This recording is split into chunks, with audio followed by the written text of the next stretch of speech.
네, 여러분 이번에는 초급 문법 을 거예요에 대한 교환입니다. 여러분 그런데 이 을 거예요는 의미가 두 가지가 있습니다. 이거 먼저 여러분이 알고 넘어가시면 좋을 건데요. 의지가 있고 추측이 있습니다. 의지 같은 경우에는 저는 오늘 숙제를 할 거예요. 쇼핑을 할 거예요. 이런 게 의지에 해당하는 을 거예요고요. 오늘 저녁에 비가 올 거예요. 이거는 추측이죠. 추측이죠. 그 다음에 의지에 해당하는 이 을 거예요는 주어가 보통 나이고요. 추측은 주어가 나도 되고 나가 아닐 수도 있습니다. 이런 것들 꼭 기억하시고, 그래서 의지 추측이에요. 우리 그냥 단순히 미래 시제 을 거예요 라고 생각하면 조금 어려울 수도 있고요. 헷갈릴 수도 있습니다. 의지 추측으로 여러분이 기억하시면 좀 더 효과적입니다. 자, 그 다음 을 거예요의 의미를 알고 활용할 수 있다. 자, 을 거예요의 의미를 알고 오케이 됐고, 활용할 수 있다. 활용하다가 조금 이제 애매할 수도 있는데 어떤 상황에서 사용할 수 있다. 이런 것들이 아마 교재에 나와 있을 거예요. 그것들을 보시고 이게 문법 학습 목표를 조금 더 고치면 어떨까 싶습니다. 그 다음 두 번째, 지난 수업의 내용을 간단히 확인한다. 그 도입부에서 여러분 우리 지난 시간에는 여기 글자체 다르네요. 이런 거 사소한 거지만 여러분 중요합니다. 이런 거 통일시켜 주세요. 아어서를 배웠어요. 여러분 선생님은 지난 수업이 끝나고 여자친구 보고 싶어서 여자친구를 만났어요. 이거 실수죠. 만났어요. A씨는 뭐 했어요? 친구를 만나서 카페에 갔어요. 선생님도 여자친구 만나서 카페에 갔어요. 자, 여러분 여기 아어서를 배웠다고 했는데 근데 여기 보고 싶어서의 어서와 만나서의 어서는 또 다릅니다. 이것도 마찬가지로 우리 초보 교사들이 흔히 저지르는 실수 중에 하나인데요. 여러분의 잘못은 아니고요. 여러분이 아직 이걸 잘 모르니까 어서는 이유의 의미가 있는 게 있고 그 다음에 시간 순서의 의미가 있습니다. 예를 들면 배가 아파서 병원에 갔어요. 이거는 이유죠. 근데 친구를 만나서 카페에 갔어요는 시간 순서예요. 이유는 아니에요. 친구 만나다, 카페에 가다. 친구 만나는 게 선행하는 행위죠. 그 다음에 만나서 어떻게 했죠? 카페에 가는 거예요. 그래서 친구 만나서 카페에 가다. 그래서 시간의 순서, 두 가지 행위의 시간 순서를 의미하고요. 이 두 가지 행위가 자연스럽게 연결되고 관련이 있을 때 아어서를 씁니다. 그래서 이런 의미가 두 가지 있는데 이제 이 작성자께서는 이 의미를 헷갈리신 것 같아요. 그래서 요게 두 개를 혼용해서 씁니다. 그래서 이런 것들 잘못됐고요. 반드시 지난 시간에 배운 아어서는 이 둘 중에 하나만 배웠을 거예요. 이걸 한꺼번에 가르치지는 않습니다. 마찬가지로 오늘 배울 목표 문법인 이 을 거예요도 의지와 추측이 있는데 이 두 가지 의지 추측을 한꺼번에 가르치지는 않습니다. 그래서 내가 배울 오늘 문법의 그 의미가 무엇인지 이런 것들을 명확하게 파악하시고 그거 어떻게 파악합니까? 예문 보면 알죠. 그래서 교재에 나와 있는 예문을 보시고 그걸 먼저 정확하게 구분하시고 파악하시는 게 중요합니다. 자, 그 다음 밑으로 내려갈게요.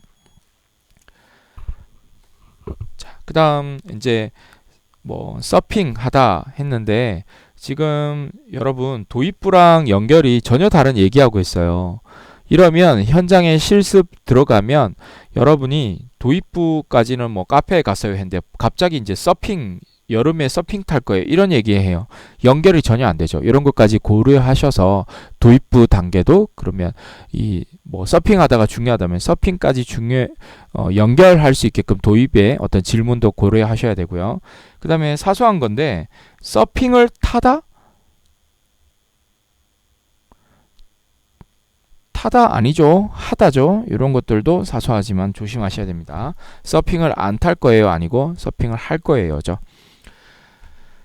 자, 그러면 서핑할 거예요. 선생님 친구는 수영할 거예요. 지금 이거 말한 이유가 을 거예요 의미를 이제 설명하려고 하는 건데 을 거예요 의미가 여기에서 여러분 의지의 의미예요. 이 교재에서 나온 것인 그러면 요 한 몇 개의 문장으로 의지 의미가 충분히 설명 안 됩니다. 그러면 여기에 의미 설명이 좀 더 추가돼야 됩니다. 의미 설명을 추가할 수 있는 예문이 추가되어야 되겠습니다. 그런 것들 잘 한번 어떻게 하면 의지 의미를 잘 드러낼까? 저 같은 경우에는 동작을 좀 취해요. 그래서 의지다라는 걸 뭐 예를 들면 주먹을 이렇게 탁 쥐고 나는 뭐 할 거야 이런 뭐 이렇게 어떤 표정이나 막 모션을 보여주고 그러면서 을 거예요가 의지라는 것들을 좀 이렇게 다양한 예문을 통해서 몸짓까지 같이 보여주면서 설명을 하기도 합니다. 그런 것들을 고려하시고요. 그래서 예문의 의미가 설명되어야 되고 더 추가되어야 되고 PPT가 이렇게 너무 작아요. 무법은 되게 크게 하고 이거는 왜 이렇게 작아요? 그래서 이런 것들도 좀 키워주세요. 크기 조정. 그 다음에 수업 중 실제 쓰이기 좋은 더 좋은 상황을 이용하면 효과적. 이거는 효과적인 거는 교환에 그렇게 구현을 하세요. 이렇게 쓰는 게 아니라 누구한테 보여주려고 하는 게 아니잖아요. 맞죠? 교환에 효과적이 어떻게 하면 효과적인지 그거를 직접 구현을 해보세요. 이렇게 말로 쓰는 게 아니라.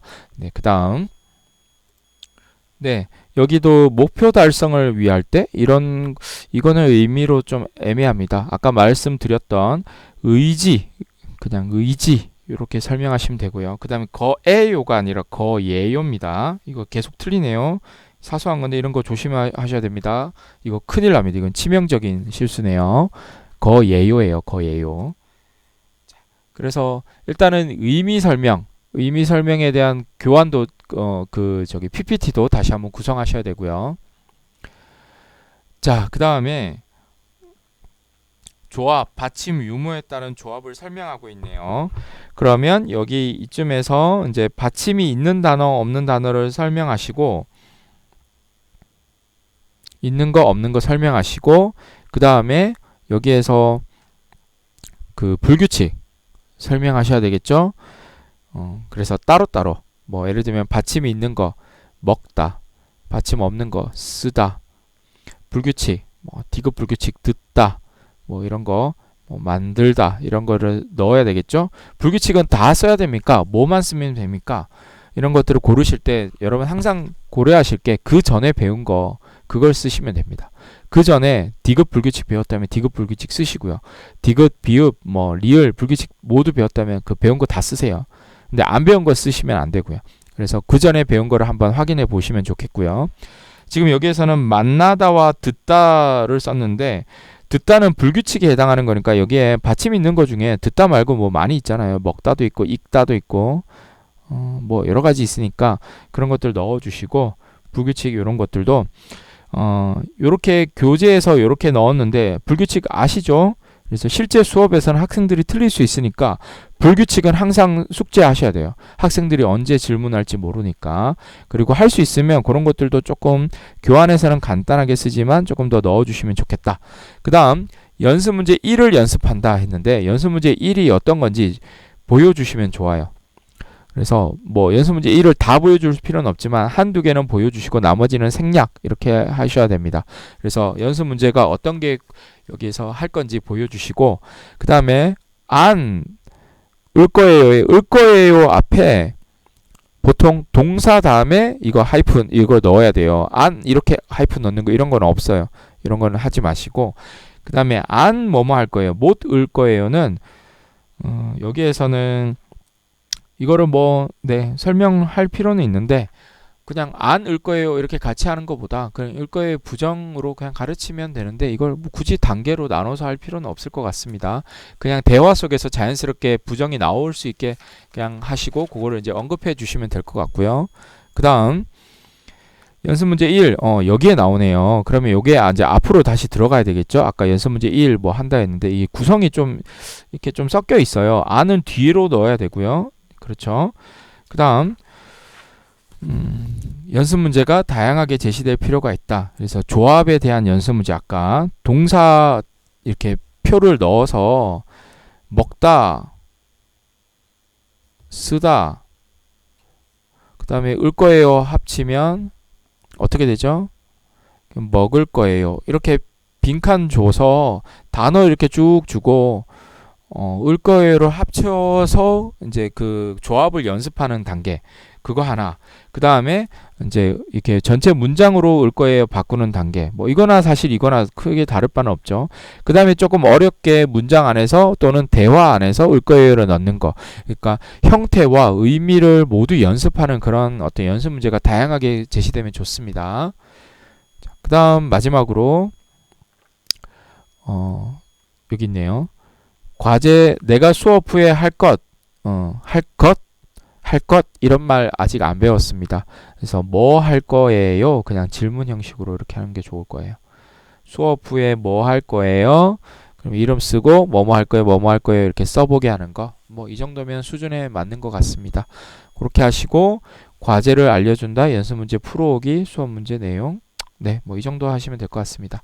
여러분, 지금 제가 말씀드린 거, 그러니까 문법의 정확한 의미를 일단 아셔야 되고, 문법의 그 오타, 실수 이런 것들 절대 하시면 안 됩니다. 초급 단계니까 그런 것들 명심하시고, 연습 문제도 단계별로 구성하시고, 또 교환의 순서가 조금 뒤죽박죽인 것 같은데 그런 것들 정리해 주시면 좋겠습니다. 수고하셨습니다.